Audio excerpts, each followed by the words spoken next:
प्रिय विद्यार्थियों, मैं कुमार पुष्कर, विभाग अध्यक्ष हिंदी, जैन कॉलेज। आज मैं अपने स्नातक के सेमेस्टर 6 के विद्यार्थियों से बातचीत करना चाहता हूं। हमारा विषय होगा हिंदी आलोचना। इसमें शंका नहीं कि गद्य की विधाओं की भांति हिंदी आलोचना का विकास आधुनिक काल में ही हुआ है, परंतु डॉक्टर भगीरथ मिश्र का कहना है कि आधुनिक काल के पूर्व भी हिंदी आलोचना के कुछ रूप प्रचलित थे, जिनका संबंध संस्कृत काव्यालोचना से था। संस्कृत काव्यालोचना विशेष प्रकार से काव्य सिद्धांत के रूप निरूपण में व्यक्त हुई है। कवि शिक्षा और काव्य शास्त्रीय ग्रंथों के अतिरिक्त भाष्य, टीका, वर्तिका, तिलका, वृत्ति आदि रूप हैं। मुख्यतः इसी प्रकार के आलोचना के रूप हिंदी साहित्य में भी मिलते हैं। हिंदी साहित्य के आदिकाल और भक्तिकाल में आलोचनात्मक साहित्य अधिक नहीं मिलता है। अधिकांशतः रचनात्मक साहित्य की ही सृष्टि हुई। आलोचनात्मक साहित्य का प्रारंभ रीति युग से ही माना जा सकता है। रीति युग में हिंदी आलोचना के मुख्यतः दो रूप देखने को मिलते हैं। एक तो लक्षण ग्रंथों में, जिनमें काव्य निरूपण किया गया है, सैद्धांतिक आलोचना मिलती है, और दूसरे प्रसिद्ध काव्य ग्रंथों और लक्षणों की व्याख्या करने वाले ग्रंथों में, टीका, वचनिका, तिलक आदि के रूप में व्याख्यात्मक आलोचना। यह कहने की आवश्यकता नहीं कि रीतिकालीन अनेक लक्षण ग्रंथ जैसे कविप्रिया, कविकुल कल्पतरु, काव्य सरोज, काव्य निर्णय आदि सैद्धांतिक आलोचना के ही रूप हैं। दूसरे प्रकार के रूप में रामचरितमानस और बिहारी सतसई की टीकाएं तथा कुलपति, श्रीपति, चिंतामणि और सोमनाथ के द्वारा लिखी गई वचनिका, वार्ता, तिलक आदि हैं। इसी तरह उपर्युक्त कोटि का साहित्य बहुत बड़ी संख्या में है, फिर भी समीक्षा के वास्तविक रूप का विकास उनमें नहीं देखा जाता। रीतिकालीन समीक्षा अधिकांश शास्त्रीय कोटि की है, जिनमें विभिन्न काव्य के सिद्धांतों के आधार पर किसी कृति या सामान्य काव्य के संबंध में विचारों को प्रकट किया गया है। डॉक्टर पद्म सिंह कमलेश का कहना है, भक्तिकालीन और रीतिकालीन आलोचनाएं अपने युग की काव्य रचनाओं के अनुशीलनार्थ हुई थी। भारतेंदु के आगमन से हिंदी में जो नवयुग का सूत्रपात हुआ, उसमें पाश्चात्य शिक्षा तथा संस्कृति के संपर्क के नवीन विचारों का उदय और उनके प्रकाशन के माध्यम के रूप में गद्य का आविर्भाव हुआ। गद्य में नाटक, उपन्यास, कहानी, निबंध आदि की रचना होने लगी तो उनके अध्ययन के लिए आलोचना का भी प्रारंभ हुआ। भारतेंदु युगीन आलोचना साहित्यिक पत्र पत्रिकाओं से प्रकाश में आई। आलोचना तक का सूत्रपात करने वाले प्रमुख पत्रों में कविवचन सुधा, हरिश्चंद्र चंद्रिका, हिंदी प्रदीप, आनंद कादंबिनी, कवि व चित्रकार, नागरी प्रचारिणी पत्रिका उल्लेखनीय है। हरिश्चंद्र चंद्रिका के मुखपृष्ठ पर जहां अन्य कितने ही विषयों का उल्लेख है, वहां समालोचना संभूषिता भी लिखा हुआ है। इससे यह प्रकट होता है, पता चलता है कि भारतेंदु ने ही समालोचना का प्रारंभ किया। कविवचन सुधा में हिंदी कविता नामक पहला आलोचनात्मक लेख भी उन्होंने ही लिखा था। भारतेंदु के इन पत्रों और आनंद कादंबिनी तथा प्रदीप आदि उनके सहयोगियों के पत्रों से जो आलोचनाएं छपती थीं, वे पुस्तक परिचय मात्र थी। होता यह था कि पुस्तक प्राप्त होने की सूचना छापने के साथ कुछ टिप्पणियां भी छाप दी जाती थी। भारतेंदु के बाद परिचयात्मक आलोचना का अपेक्षाकृत गंभीर रूप बालकृष्ण भट्ट तथा बद्री नारायण चौधरी प्रेमधन की आलोचना में मिलता है।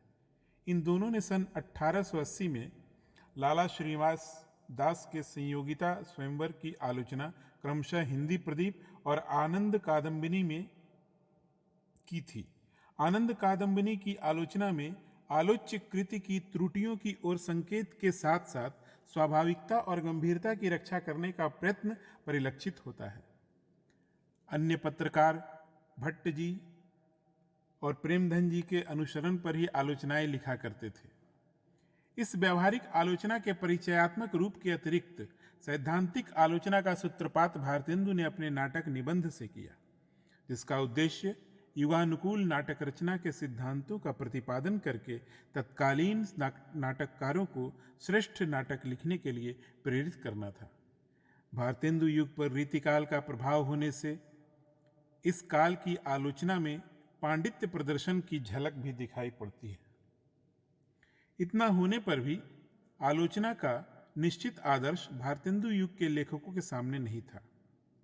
सन 1847 में नागरी प्रचारिणी पत्रिका के प्रकाशन से भारतेंदु युगीन परिचयात्मक आलोचना ने अनुसंधान और अनुशीलन का गंभीर रूप ग्रहण किया था। नागरी प्रचारिणी पत्रिका में पहले ही वर्ष में गंगा प्रसाद अग्निहोत्री ने समालोचना, बाबू जगन्नाथ दास रत्नाकर ने समालोचनादर्श और अंबिकादत्त व्यास ने गद्य काव्य मीमांसा जैसे सैद्धांतिक आलोचना के गंभीर निबंध लिखे। इनमें से रत्नाकर जी का निबंध पोपकृत एसे ऑन क्रिटिसिज्म का पद्यबद्ध अनुवाद है। इसमें सर्वाधिक महत्व का निबंध गंगा प्रसाद अग्निहोत्री द्वारा लिखित समालोचना है। इन लेखकों के अतिरिक्त नागरी प्रचारिणी पत्रिका द्वारा महावीर प्रसाद द्विवेदी, श्याम सुंदर दास, मिश्र बंधु आदि के आलोचनात्मक निबंध भी प्रकाश में आए। नागरी प्रचारिणी पत्रिका का हिंदी आलोचना के निर्णय में विशेष योगदान है। नागरी प्रचारिणी पत्रिका के अतिरिक्त सुदर्शन, सरस्वती और समालोचना ने आधुनिक आलोचना को संवारने का कार्य किया। इनमें सरस्वती की सेवाएं ज़्यादा महत्वपूर्ण दिखाई पड़ती हैं। इस प्रकार 20वीं शताब्दी में हिंदी आलोचना निस्संदेह अपने विकसित रूप में दिख पड़ती है और हम देखते हैं कि इस शताब्दी में समीक्षा जगत में मिश्र बंधु, डॉक्टर श्याम सुंदर दास, आचार्य महावीर प्रसाद द्विवेदी, पद्म सिंह शर्मा, लाला भगवान दास, कृष्ण बिहारी मिश्र तथा रामचंद्र शुक्ल जैसी उल्लेखनीय प्रतिभाएं प्रविष्ट हुई और उनके योगदान से हिंदी समीक्षा को विकसित होने का सुअवसर मिला। मिश्र बंधु ने स्फुट आलोचनात्मक निबंधों के अतिरिक्त कई उल्लेखनीय आलोचनात्मक कृतियां हिंदी जगत को प्रदान की और रीतिकालीन काव्यादर्शों के आधार पर कवियों का गुण दोष विवेचन करते समय अपनी निजी विचारधारा भी व्यक्त की। पद्म सिंह शर्मा, लाला भगवान दीन और कृष्ण बिहारी मिश्र को तुलनात्मक समीक्षा को प्रारंभ करने व विकसित करने का श्रेय दिया जाता है और यहाँ यह स्मरणीय है कि तुलनात्मक समालोचना का प्रारंभ पद्म सिंह शर्मा की बिहारी और फारसी कवि सादी की तुलनात्मक आलोचना से माना जाता है। यह आलोचना 1900 की सरस्वती में प्रकाशित हुई थी। आगे चलकर हिंदी नवरत्न में मिश्र बंधुओं ने रीतिकालीन काव्यादर्शों के आधार पर हिंदी के नव सर्वोत्तम कवियों की तुलनात्मक आलोचना प्रस्तुत की। पद्म सिंह शर्मा ने बिहारी सतसई की तुलना आर्या सप्तशती, अमरूक शतक, गाथा सप्तशती तथा हिंदी, उर्दू और फारसी के अन्य कवियों से की और बिहारी को श्रृंगार रस का सर्वश्रेष्ठ कवि घोषित किया। संभवतः इनकी प्रतिक्रिया स्वरूप कृष्ण बिहारी मिश्र ने देव और बिहारी ग्रंथ में बड़ी विद्वता के साथ यथासाध्य तटस्थ रहते हुए देव को बिहारी से बड़ा बताया। वहीं लाला भगवान दीन ने बिहारी और देव लिखकर बिहारी को बड़ा सिद्ध करने का यत्न किया और इस खींचतान से निश्चय ही हिंदी में तुलनात्मक आलोचना का पृथक साहित्य बन ही गया। समीक्षकों में से आचार्य महावीर प्रसाद द्विवेदी, डॉक्टर श्याम सुंदर दास और आचार्य रामचंद्र शुक्ल का हिंदी समीक्षा जगत में विशेष महत्वपूर्ण स्थान है और डॉक्टर कोतमीरे के शब्दों में हिंदी में पुस्तक रूप में समालोचना का सूत्रपात द्विवेदी जी के द्वारा ही हुआ। उनकी कृतियों के निर्माण में किसी एक भाषा या संस्कृति का प्रदर्शन नहीं मिलता। द्विवेदी जी अंग्रेजी, संस्कृत, मराठी, गुजराती आदि भाषाओं के साहित्य से परिचित थे, इसलिए उनकी रचनाओं पर हर एक भाषा के साहित्य का प्रभाव पड़ना स्वाभाविक ही था। सरस्वती द्वारा उन्होंने कई आलोचनात्मक लेख हिंदी पाठकों के सामने रखे तथा संस्कृत साहित्य के कवियों पर आलोचनात्मक लेख लिखकर देश, काल और परिस्थिति के आधार पर उनकी रचनाओं पर प्रकाश डाला। नैषद चरित चर्चा, हिंदी कालिदास की आलोचना, विक्रमांक देव चरित्र चर्चा, कालिदास की निरंकुशता, आलोचनात्मक लेखों द्वारा संस्कृत साहित्य संबंधी कुछ ऐसी बातें उन्होंने अपने काल के कवियों के सामने रखी जिनके कारण नव साहित्य के निर्माण के लिए विशेष प्रेरणा मिलती गई। द्विवेदी जी का उद्देश्य हिंदी भाषा का उत्थान और हिंदी में सत साहित्य का निर्माण करना था। हिंदी के व्याकरण के बारे में जो कुछ लेख मिलते हैं उनमें उनकी आलोचनात्मक और सुधारवादी प्रवृत्ति का परिचय मिलता है। हिंदी के सत साहित्य के निर्माण के बारे में भी उनका कार्य महत्वपूर्ण है। तत्कालीन हिंदी साहित्य की कल्पना देने वाले व्यंग्य चित्र प्रकाशित किए गए और हिंदी साहित्य के यथार्थ रूप को लोगों के सामने रखा गया, परंतु इस प्रकार के व्यंग्यात्मक चित्र पाठकों में एक प्रकार के क्षोभ निर्माण के लिए भी सहायक सिद्ध हुए। लेकिन उस काल के हिंदी साहित्य की वस्तु स्थिति का वास्तविक रूप सामने रखने वाले ये चित्र हिंदी आलोचना के क्षेत्र में अपना स्थायी महत्व रखते हैं।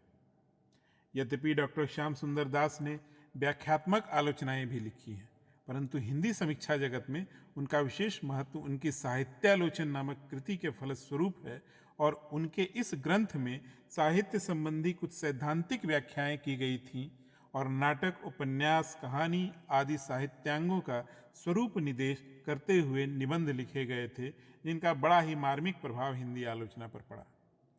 पश्चिमी और भारतीय साहित्य तत्वों की आरंभिक तुलना साहित्यालोचन में सुंदर ढंग से की गई। इस 20वीं शताब्दी में ही हिंदी आलोचना जगत में आचार्य रामचंद्र शुक्ल का पदार्पण हुआ और जैसा कि डॉक्टर इंद्रनाथ मदान का कहना है, आचार्य शुक्ल ने आलोचना के निश्चित मानदंडों को स्थापित कर समीक्षा को व्यवस्थित रूप दिया था। इससे पहले आलोचना में गुण दोष शैली के आधार पर वैयक्तिक रुचि का प्राधान्य था। शुक्ल ने प्रयोगात्मक एवं सैद्धांतिक आलोचना का समन्वय कर निश्चित मानदंडों को तुलसी, सूर और जायसी के मूल्यांकन से स्थापित किया। आलोचना के सिद्धांतों का निरूपण करने के लिए प्रधानतः भारतीय काव्यशास्त्र और कम महत्वपूर्ण ढंग से पाश्चात्य काव्यशास्त्र का आधार बनाया। भारतीय सिद्धांतों का उपयोग अपने मत की व्याख्या के लिए किया। उनके आलोचना संबंधी सिद्धांतों के मूल में उनकी समाज मंगल की भावना है, जिसके आधार पर उनका रस सिद्धांत, काव्य का उद्देश्य, उक्ति वैचित्र का विरोध, प्रबंध काल की श्रेष्ठता, छायावादी काव्य की उपेक्षा, तुलसी के प्रति आग्रह, सूर के प्रति उदासीनता, संत काव्य का विवेचन, साधारणीकरण का महत्व, मनोविकारों के प्रति दृष्टिकोण आदि स्पष्ट हो जाते हैं। शुक्ल जी काव्य उद्देश्य को एक शब्दशील विकास में व्यक्त करते हैं। काव्य मानव के शील विकास का साधन है, जिसके द्वारा बुद्धि, हृदय और कर्म शक्ति तीनों का विकास होता है। तीनों का सामंजस्य ही शील विकास की चरम अवस्था है। शुक्ल जी ने हिंदी आलोचना को व्यवस्थित रूप देकर काव्य की सत्ता को सामाजिक पृष्ठभूमि पर स्थापित किया और स्थायी प्रतिमानों की उद्भावना की। आचार्य महावीर प्रसाद द्विवेदी ने समीक्षा पद्धति की जिस नई रूपरेखा को प्रस्तुत किया, आचार्य शुक्ल ने उसे शास्त्रीय पथ पर प्रशस्त किया, जिसे शुक्ल पद्धति का नाम दिया जाता है और जो काव्यात्मक लोकवाद के मुख्य साहित्यिक सिद्धांत पर आधारित है, जिसे सामाजिक आलोचना की संज्ञा देना अधिक उचित है। हिंदी की आलोचना परंपरा की ऐतिहासिक घटना एक महत्वपूर्ण कड़ी है। इस प्रकार आचार्य रामचंद्र शुक्ल हिंदी के श्रेष्ठतम समीक्षक हुए और उनकी हिंदी साहित्य का इतिहास, काव्य में रहस्यवाद, काव्य में अभिव्यंजनावाद, रस मीमांसा, चिंतामणि, सूरदास, जायसी ग्रंथावली, गोस्वामी तुलसीदास व भ्रमर गीत सार आदि कृतियां हिंदी भूमिका समीक्षा जगत में स्थायी महत्व की हो गई। स्मरण रहे, शुक्लोत्तर काल में हिंदी समीक्षा क्षेत्र के अनेक क्रांतिकारी परिवर्तन हुए। जैसा कि डॉक्टर विजेंद्र स्नातक ने एक निबंध में लिखा है, शुक्लोत्तर हिंदी समीक्षा का विकास प्रमुख रूप से 3 धाराओं में हुआ। पहली धारा तो उन आलोचकों की थी जो शुक्ल की समीक्षा पद्धति का अनुगमन करके प्राचीन और नवीन कवियों की काव्य कृतियों की व्याख्यात्मक आलोचना लिखने में प्रवृत्त हुए। उन्होंने आलोचना के प्रयोग पक्ष को ही आगे बढ़ाया। इनमें सर्वश्री विश्वनाथ मिश्र, कृष्ण शंकर शुक्ल, लक्ष्मी नारायण सिंह सुधांशु, जनार्दन मिश्र, पंकज आदि का नाम लिया जा सकता है। इन आलोचकों को हम शुक्ल संप्रदाय के आलोचक कह सकते हैं।